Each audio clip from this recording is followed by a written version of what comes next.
Good morning, everybody, and welcome. We are Lizzie and Justin from Thirdspace, and this is Turning Towards Life.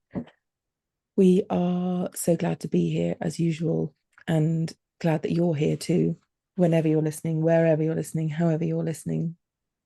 And I think we maybe say this quite a lot on repeat, Justin, but the whole time I'm meeting new people who listen to Turning Towards Life, and it's such a joy to know that we're forwardable and people can send things to other people when stuff is happening in their lives that they need some support with or need to feel connected in some way.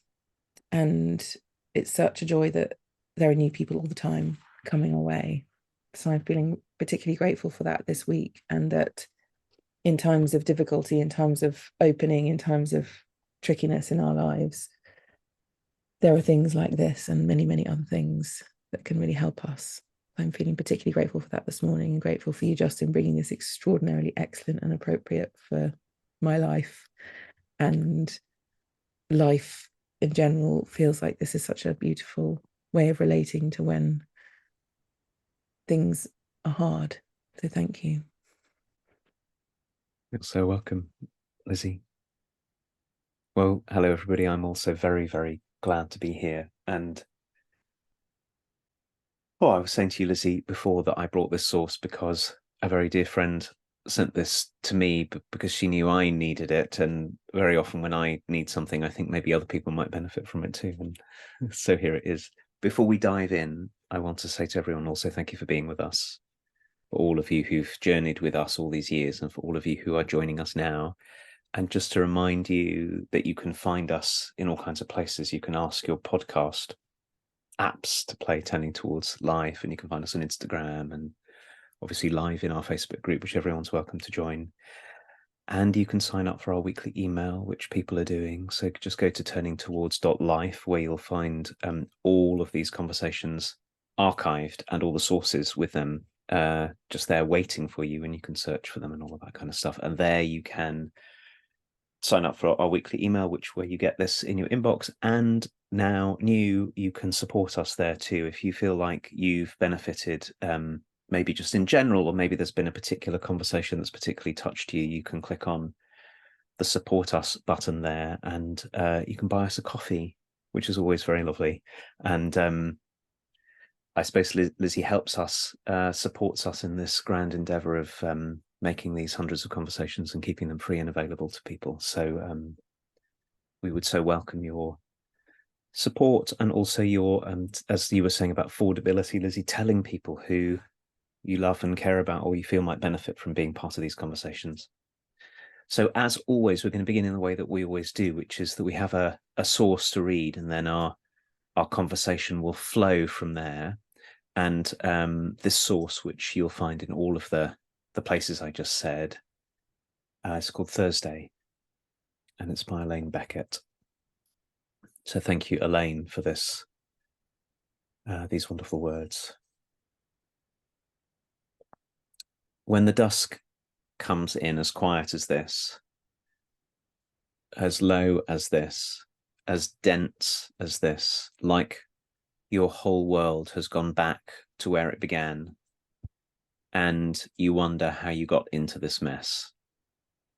The kind of mess you cannot see an end to, as if it may already have ended very badly. And all you can hear is the sound of your own name spoken deep inside your own head. It is probably best to step back from whatever kind of brink you imagine you have reached and think about something else, something small and practical, like boiling an egg.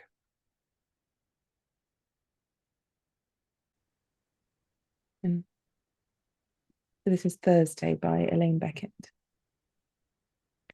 When the dusk comes in as quiet as this, as low as this, as dense as this, like your whole world has gone back to where it began, and you wonder how you got into this mess.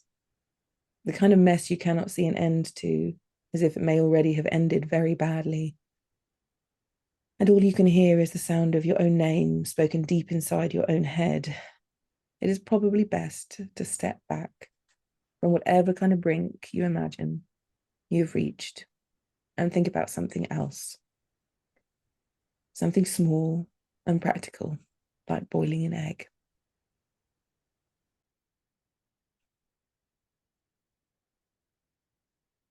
I have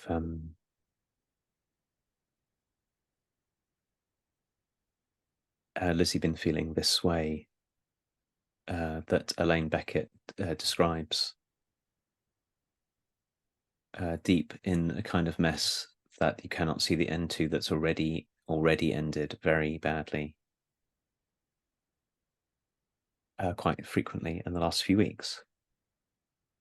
And I think one of the reasons this poem was one of these kinds of, you know, when you read something or someone says something and it's an immediate kind of relief, like it shows you an alternative, which is, it's a relief because the alternative, that's a good alternative, by the way. I mean, there are lots of bad alternatives to the messes we get ourselves in and the patterns we get ourselves in, but that's a good one, a life-giving one, a true one, is so close that it's almost like you and I both wearing glasses today, like it's like the glasses on our nose that you can't see, or something just to one side of your face.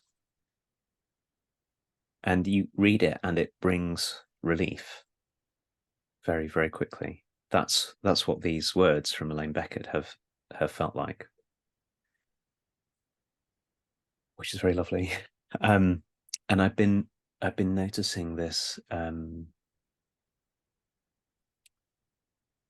the relationship between the messes of the world, the deep and painful and seemingly intractable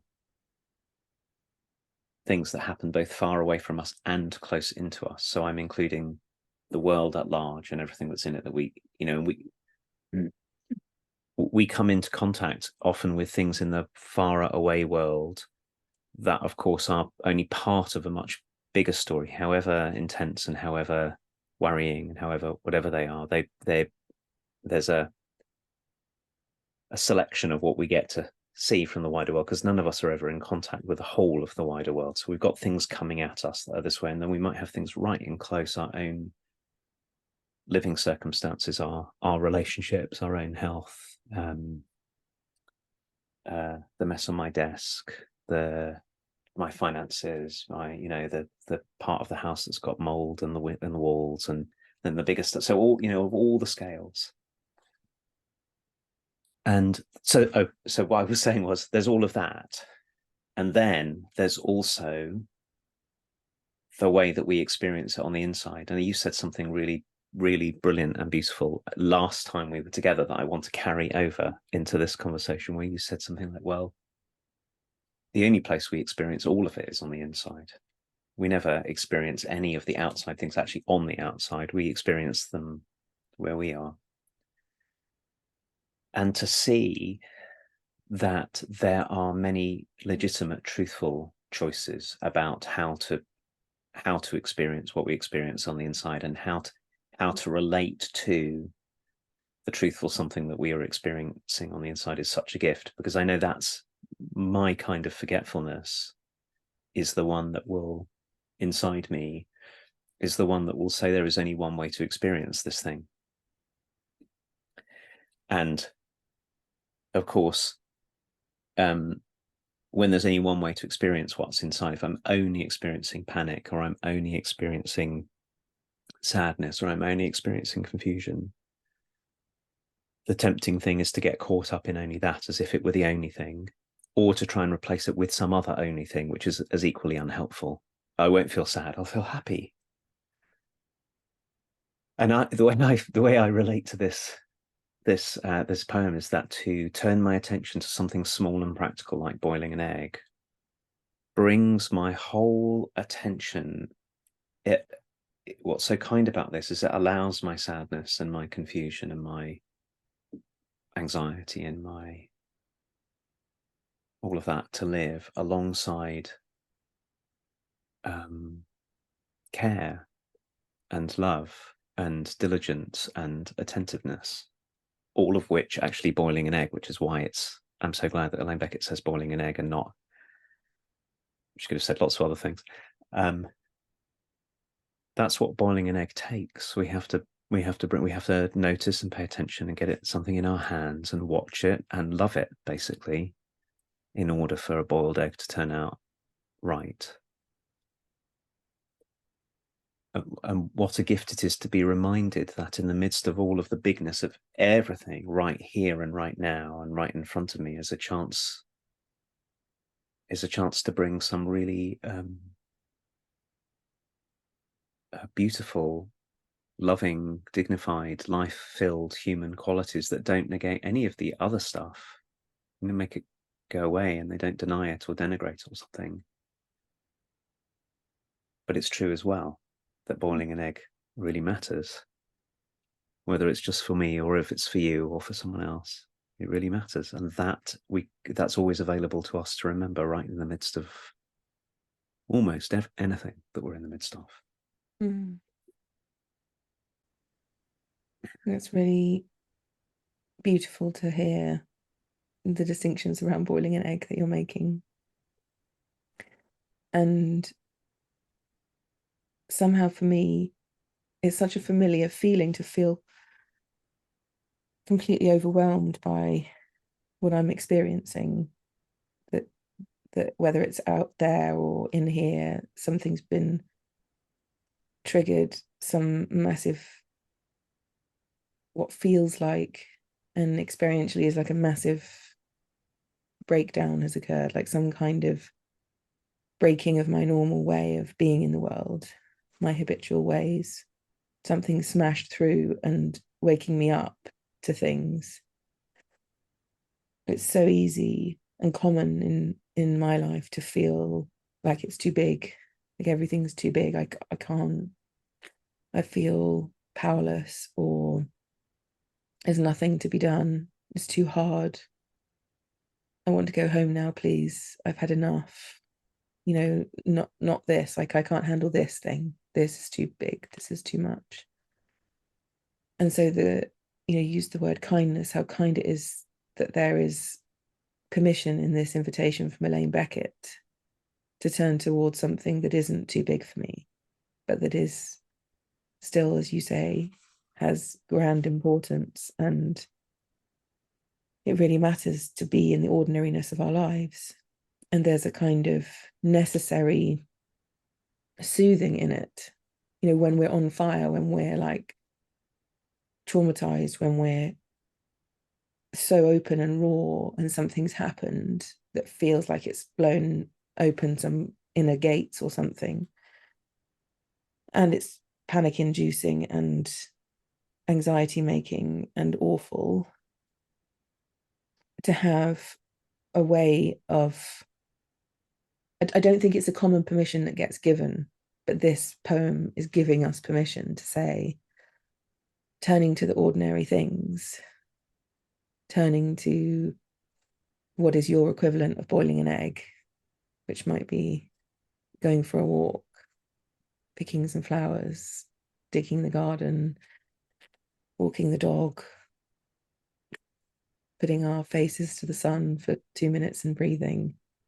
Whatever that thing is a legitimate response to feeling the magnitude of our experience. And in a way, gives us some respite so that we can come back again to whatever the thing is that needs attending to, that's much, much bigger than us, that we feel responsible to, or it really matters in our lives. But right now, it's really too much for our systems, for our bodies, for our hearts, that we can dance between ordinariness and the big things. It feels so important. And I think to me, it feels like a profound act of self-care, like really allowing myself to be in an ordinary moment and letting that be a legitimate response, and cultivating that list of responses that I could bring to bear in times of the blown open gates on the inside thing. If I can legitimize that in myself, and have it as a resource, a way to resource myself,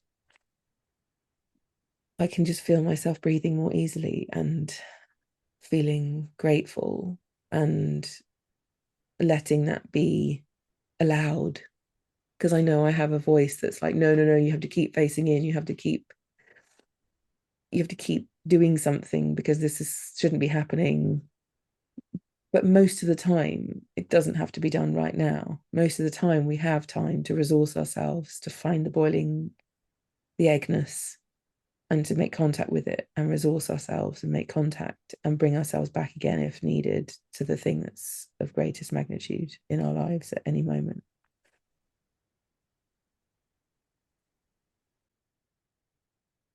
I really appreciate what you're saying about that. The sense inside us that we can have that somehow we ought to stay on alert or on fire inside because of what's on fire on the outside, whatever scale. And that one of the things that making a cup of tea, that's the one that's on my mind. I've been thinking about boiling an egg or making a cup of tea or going for a walk or looking at the sky, all the things you were beginning to talk about, Lizzie. That one of the things that it does, I can hear in what you're saying that there are a couple of important parts of this that you're pointing to. One is that there's a way that sometimes what these things do is that they regulate our own inner urgency, like all the parts of us that have got caught up in, I have to do something about this now. And how often they may be things that we can do something about, but we may be activated about things we actually can't do anything about. And yet that's still the thing that's going on inside us. And like you said, there are times when we can do something else. There are times we can't. There are times of emergency when boiling an egg or making up a tea obviously wouldn't be appropriate, but it's actually amazing how often that sense of alarm that we have inside us at ourselves, at the world immediately around us, at the further away world, has us in this heightened state of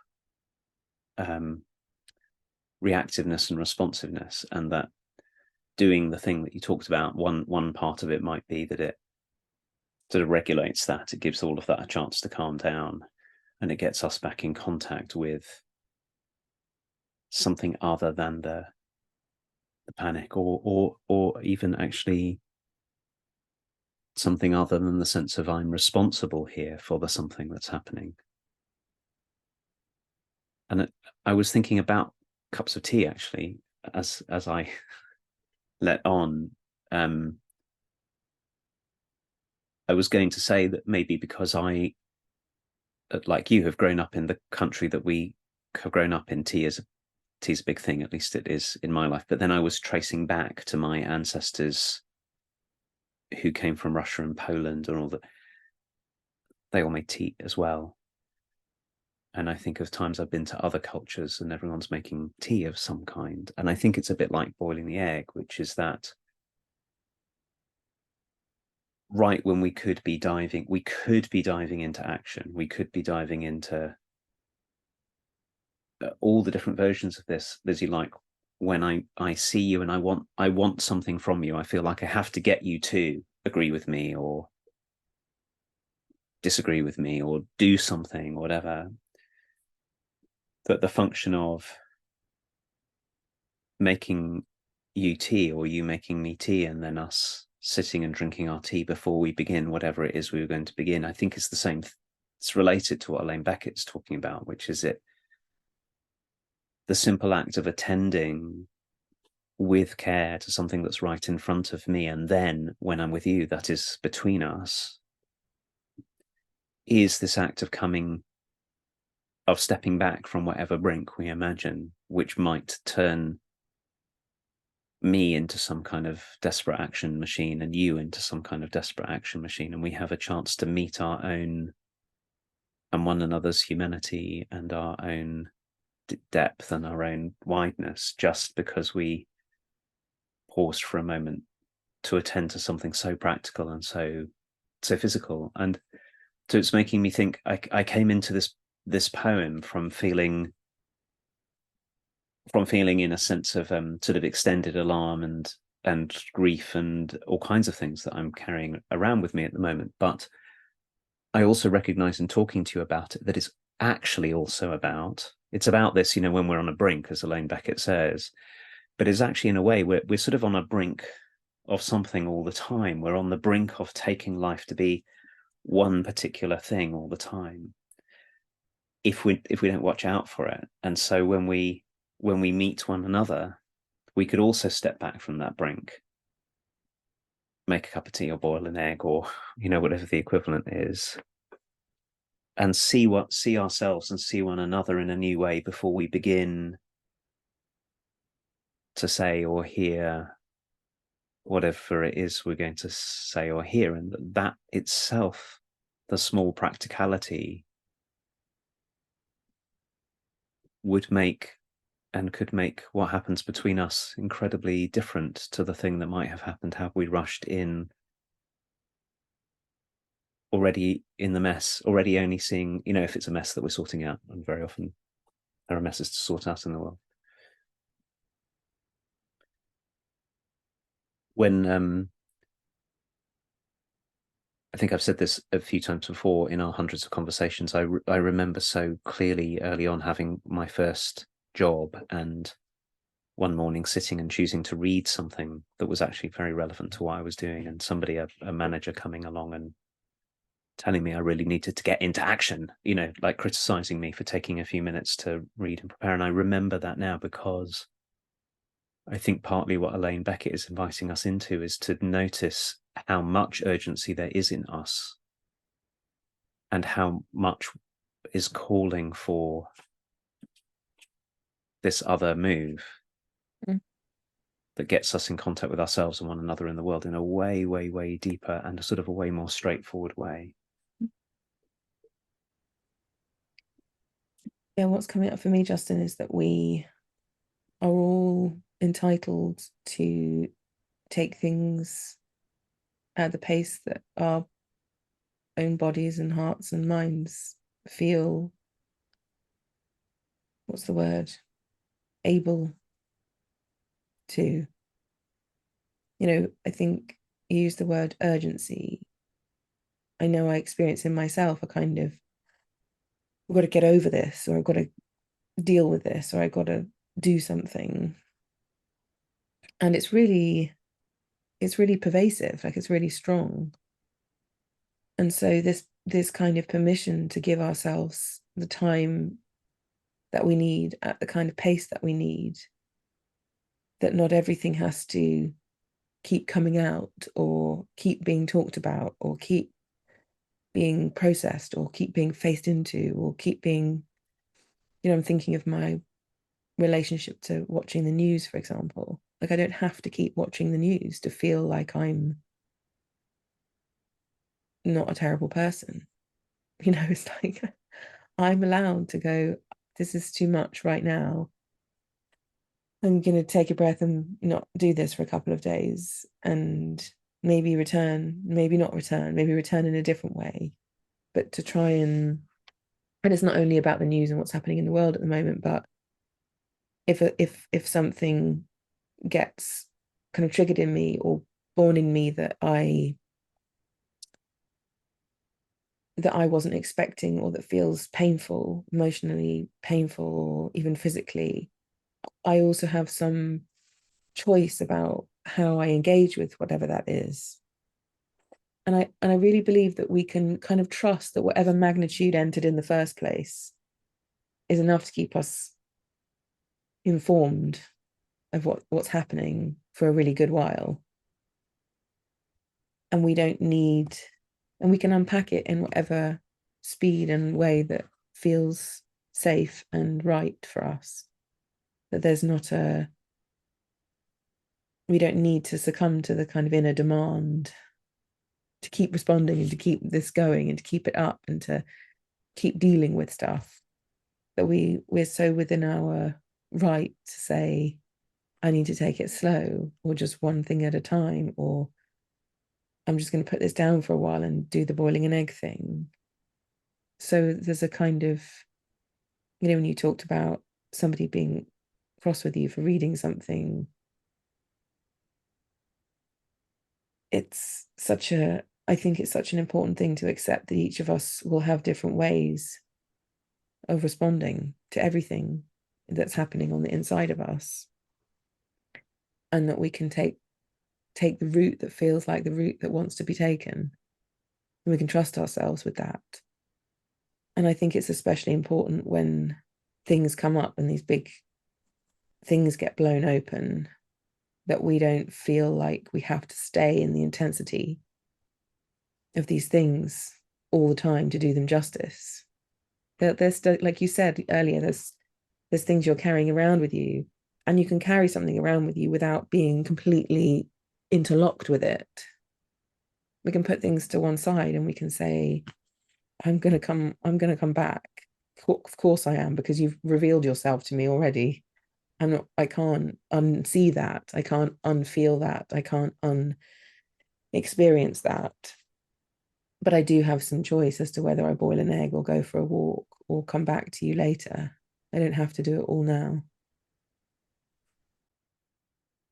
In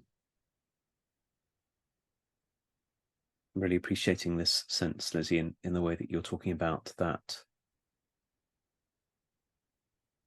it might feel, you and I have spoken about this lots of times, I think, at least in me, for a combination of lots and lots of different things: order I was born in, my family, kind of family I was born into, cultural surround, all of that kind of stuff. The sense of it having to be responsible is very strong in me, being responsible for things, and being responsible for the intensity of life and the intensity of the world can mean, exactly as you're saying, a sort of sense that I ought to match the intensity of the outside with an intensity on the inside. And it's such a, I think it's so important what you just said, which is that it turns out we can carry the things we take into ourselves, we'll work on the inside of ourselves without us having to feed them or fuel them all the time. And so in a world which keeps on demanding, particularly with the news cycles, which keeps on demanding that we scroll news feeds or social media feeds or whatever, sort of to feed the sense of desperation, or it could just be a sort of deep interest, or it could be that we don't have to do that. And I actually particularly appreciate at this moment why boiling an egg is so unlike many of the activities that so many of us get drawn into, because it takes us away from, you cannot feed the inner maelstrom by boiling an egg. It feeds something different in us. Mm. And we have to feed other things in us other than the whatever our own habitual thing, the way that we feed parts of us inside us. It's so helpful to find other ways to feed ourselves. And of course, eggs are food. One use of eggs is food. So I'm really, as we come towards the end of this, feeling very grateful for the way that we're talking about the choices we have about what in us we attend to. And that's really the kind of choice here. What in me and what between us am I going to feed in this moment? And how might very, very ordinary practices, straightforward acts of care and presence and contact and touch and creation as well. So think about boiling an egg as a creative process. I know that for me, having these conversations is one of those, is that we sit together and we find for half an hour a way into together supporting one another and attending to maybe to a different place, a different way, a different something in us that's got some dignity and aliveness and depth in it that might be different from what we were just coming in from the kerfuffle of our lives, and what we might go into next. And for how many of, I'm now speaking to our wider circle here, for how many of those of you who are with us, listening with us, that's exactly also what's happening for you, is that this, as it is for us, it's a practice that brings us back into contact with our lives. So I can see that it's time for us to end, Lizzie. So I'm wanting to express my gratitude to you and to this practice, and to Elaine Beckett and to Debbie, who sent us the poem, and then all the hundreds of people who are in circles of boiling an egg, basically boiling an egg together on a Sunday morning, or whenever it is that you all listen. How grateful I am, and how grateful I know we are. Thank you, Justin. Thank you, everyone. We are going to end here, and all being well, we will be back same time, same place next week.